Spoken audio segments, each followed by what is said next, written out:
La résilience et qui a été repris dans les années 90 par les psychiatres américains spécialistes de la petite enfance. En France, c'est Boris Cyrulnik, le célèbre psychiatre, qui a repris cette expression-là et qui nous dit que le malheur n'est pas une destinée. Rien n'est irrémédiablement inscrit et on peut toujours s'en sortir. Il faut savoir qu'une personne sur deux subira dans sa vie un traumatisme quelconque, que ce soit la perte prématurée d'un être cher, que ce soit une maladie grave, un viol, une guerre. Une personne sur deux va devoir faire face à des événements difficiles.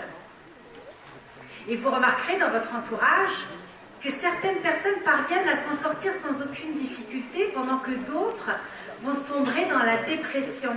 Et chaque petit événement négatif va leur sembler insurmontable. Alors, qu'est-ce qu'une personne résiliente?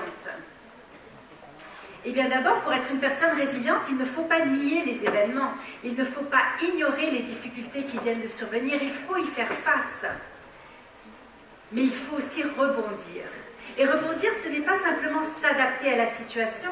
Rebondir, c'est ressortir encore plus fort suite à un événement traumatique.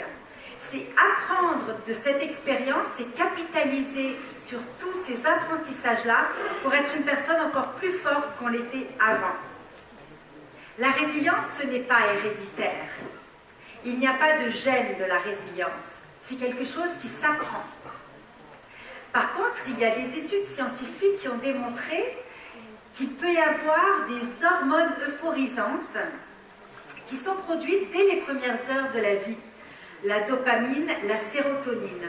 Et ces hormones sont en quantité variable, c'est-à-dire que certains bébés vont naître avec de plus grandes quantités de ces hormones et donc seront des enfants plus forts sur le plan psychique et plus forts